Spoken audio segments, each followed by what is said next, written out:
And God said, Let there be lights in the firmament of the heaven to divide the day from the night. And let them be for signs, and for seasons, and for days and years. And let them be for lights in the firmament of the heaven, to give light upon the earth. And it was so. On September 23rd, 2017, the heavenly sign foretold of in Revelation chapter 12 of the New Testament of the Bible will be present in the sky as the stars align for what appears to be the first time in human history. There'll be signs in the sun and in the moon and in the stars, and upon the earth distress of nations, with perplexity, the sea and the waves roaring, men's hearts failing them for fear, and for looking after those things which are coming on the earth. For the powers of heaven shall be shaken. And then shall they see the Son of Man coming in a cloud with power and great glory. And when these things begin to come to pass, then look up, and lift up your heads, for your redemption draweth nigh. For thousands upon thousands of years, ancient cultures have been foretelling of a future time in history, and you're in that time now. Not only are you going to see an incredible astronomical alignment in this video, but you will also see the birth of a king, known as Jupiter to the Romans and Zeus to the Greeks. Starting around November 20th, 2016, Jupiter enters the womb of Virgo, and due to retrograde motion, stays in the belly for about 9.5 months or 41 weeks, before exiting the womb in September 2017. Miraculously, this just happens to be the human gestation period for a baby inside its mother. At this point, I would like to clarify something. This is not a video about the end of the world. There seemed to be a lot of confusion in part 1 of this series where I talked about the biblical blood moon tetrad. Many people were thinking automatically I was talking about the end of the world, or the apocalypse. To me, the apocalypse means a revealing. The word apocalypse is the lifting of the veil. It's not the end of the world, and many people seem to be confused about that. In my opinion, their fear stems from so-called end times, thanks to horror stories from Hollywood and religion, as we find ourselves in the end of the age of Pisces, an age of believing, deception, suppression, and control. I don't think I need to ask you if you have noticed how hard at work the dark occultists have been lately in fear of losing control. As more and more people awaken and tune into the higher frequency, realizing who they are, the dark forces ruling the planet must keep you in fear while enslaved in their current construct. But thou, O Daniel, shut up the words and seal the book, even to the time of the end. Many shall run to and fro, and knowledge shall be increased. Many shall be purified and made white and tried. But the wicked shall do wickedly, and none of the wicked shall understand, but the wise shall understand. The Aquarian age we are approaching is the age of knowing, truth, harmony, expansion, and incredible potential for the human race. Please do not confuse some New Age movement with just being something new.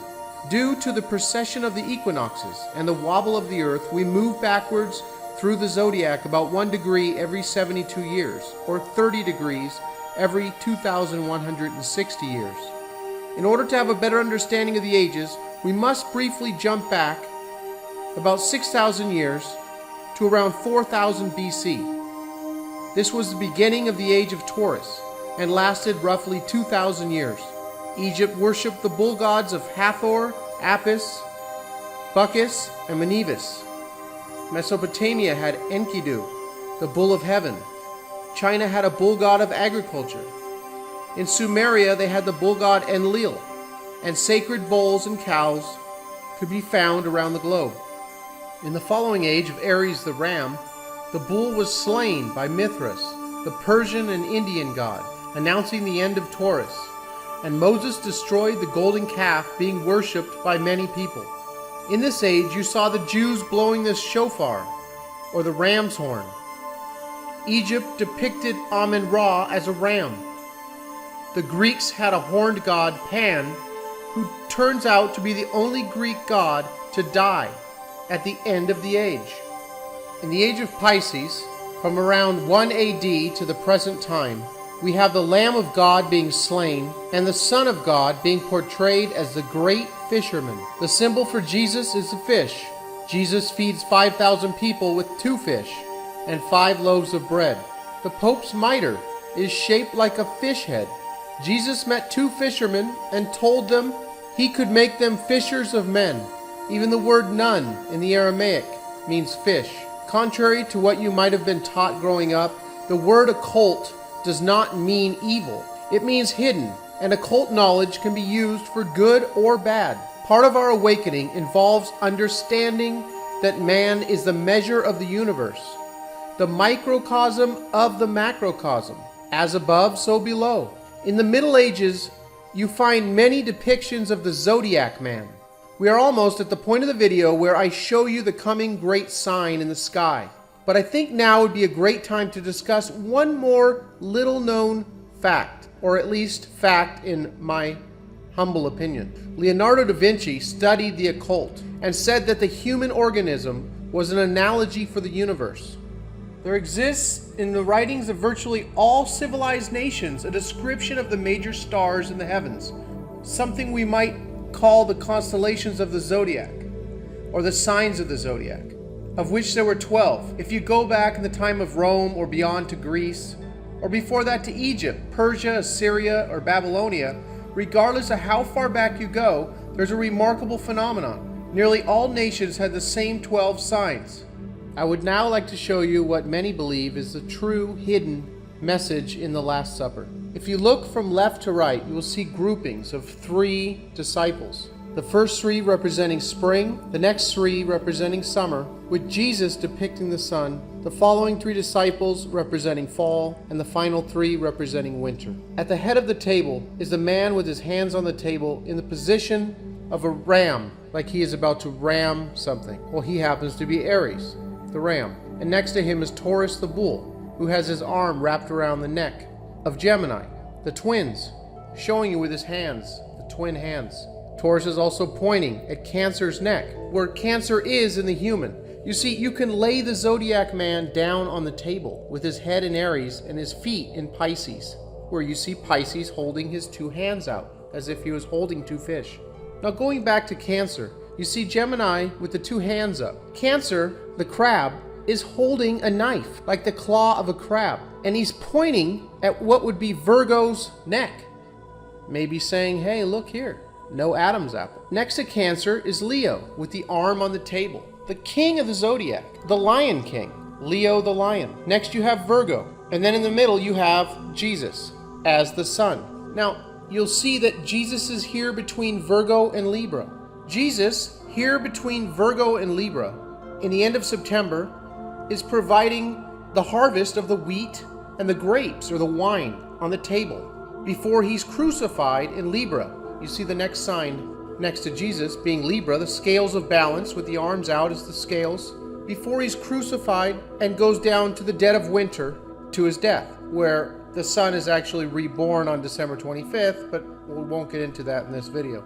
Next to Libra is Scorpio. You can see the finger being pointed upward, the stinger of the scorpion. The kiss of death, Judas having kissed Jesus, actually giving him the kiss of death. Scorpion bite looking like 2 lips.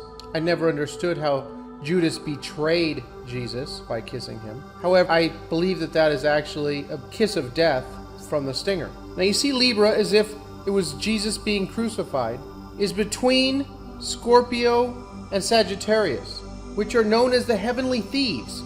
Jesus was crucified between 2 thieves. Between October 23rd and December 21st, there's a harvest almost everywhere of the year, somewhere except for these 2 months.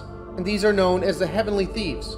Making up the winter signs, you have Capricorn, and next to him is Aquarius, with his hands positioned as if he was emptying a pitcher of water. And at the end of the table, you have the man with his 2 upward hands, which would be holding the 2 fish. Now, I understand that a lot of people are just going to think this is all totally bonk, totally ridiculous. However, I also believe that there's going to be some who are in a certain frequency that will be able to look at this and probably do their own research and be able to see something here that they had never seen before, something that very intriguing, making them think of what's really happening here.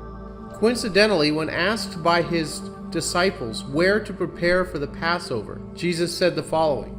And he said unto them, Behold, when you are entered into the city, there shall a man meet you, bearing a pitcher of water. Follow him into the house where he entereth in.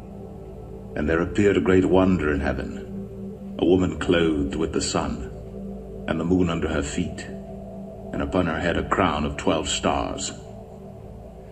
And she being with child cried, travailing in birth, and pain to be delivered. So here we are, everyone, an incredible sign in the heavens.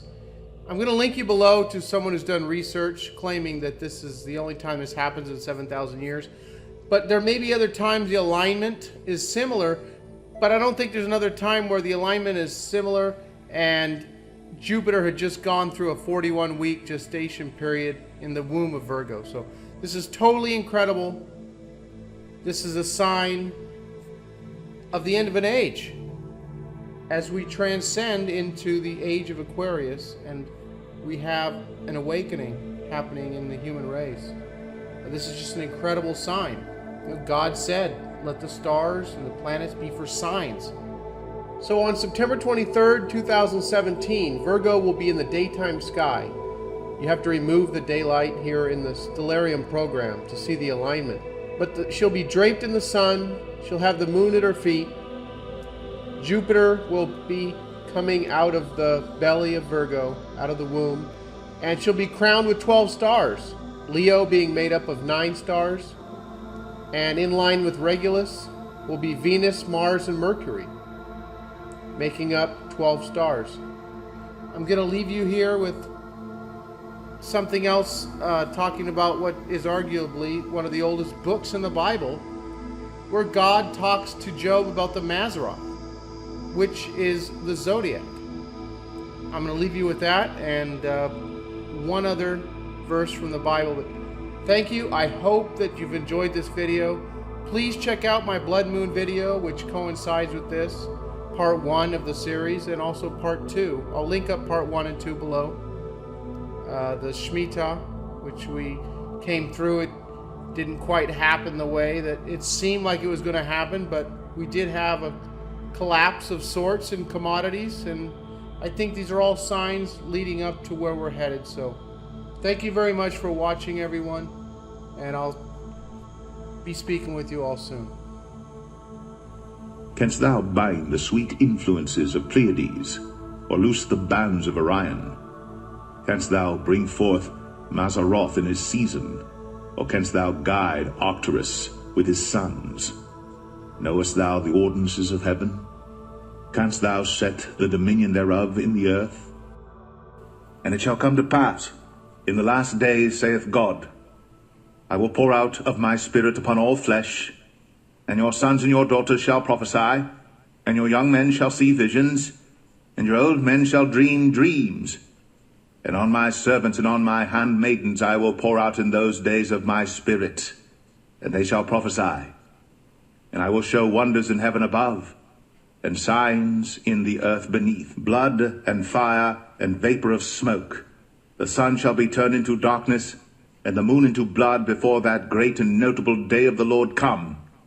And it shall come to pass that whosoever shall call on the name of the Lord shall be saved.